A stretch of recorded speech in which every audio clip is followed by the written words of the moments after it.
One more clip from Mike Florio. Just on the punishment of Watson and the NFLPA's defense relative to how other owners have been treated.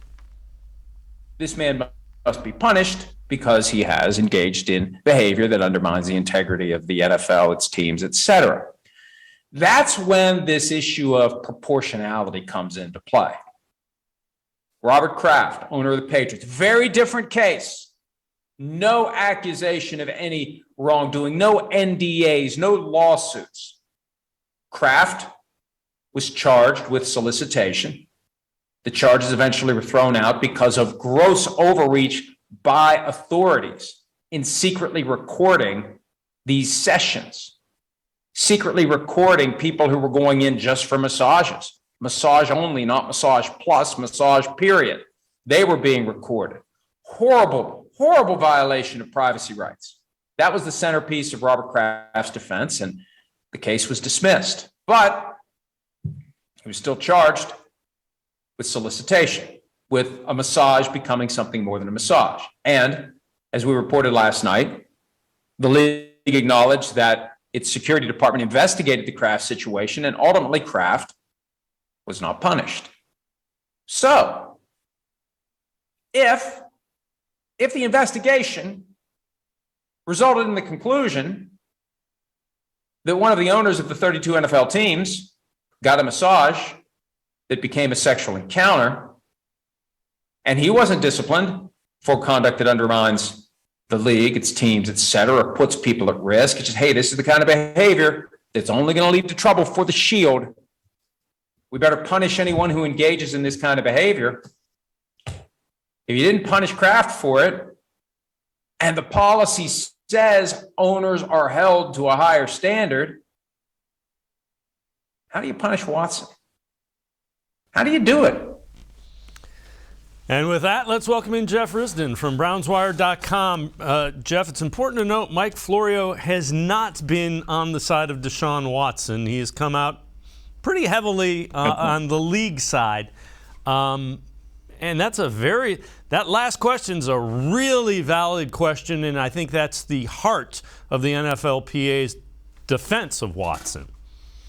And it's what a lot of us are wondering, too, as fans and in the media. How can you punish Watson for doing what he may have done when you know that Robert Kraft did what he did? Now, that obviously that doesn't dismiss what the allegations are against Deshaun, but these were proven. Like, it was on tape. That's actually why he got off, was because it was on tape without authorization of having the tapes there. But it's very it's dicey for the NFL to do that, to punish Deshaun for what he is accused of and not do Robert Kraft and what he actually did. And that's going to be that's no matter what Sue L. Robinson rules, and we'll talk more about what she may or may not rule in just a second here.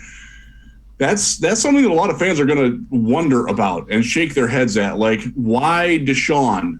Is it because he's a player versus an owner, even though the owners are allegedly held to a higher standard, although we're certainly not seeing that with the Washington Commanders at this point. The Texans certainly have some culpability in that if their ownership is guilty of what the lawyer for the women who are accusing Deshaun is being truthful. Tony Busby has a lot of dirt on the Texans organization too. What's going to happen to them if Deshaun winds up getting punished? There's a lot of ripple effects to that. And I think that, Florio, it's a great question. And the plain fact is we don't quite know yet how it's going to get ruled. And that's what we're waiting for. I'm guilty.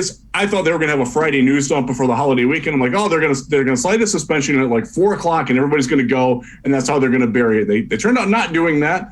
And it looks like next week is actually when the next presentation will be of the legal briefings or whatever. I can't keep track of it all. It just keeps on going and going on. It's not ending. And you're right though. The point that you made about Florio, he has been a guy who has been very consistently, I don't want to say anti-Watson, but has been very pro-punishment. And for him to ask the question the way he did, and remember, he does have a legal background. It's been a few years since he's used it, but he does have a legal background. This is a guy that he knows what he's talking about when he's going with the legal parameters there.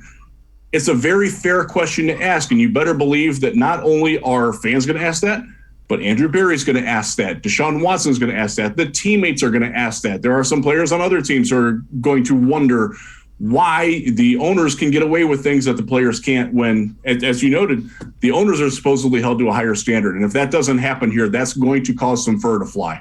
Yeah, and Jeffrey Kessler, the attorney who is representing Watson for the league, has a history of dealing with the NFL, and they probably don't want to hear what he's going to make. You can be sure that's been the point.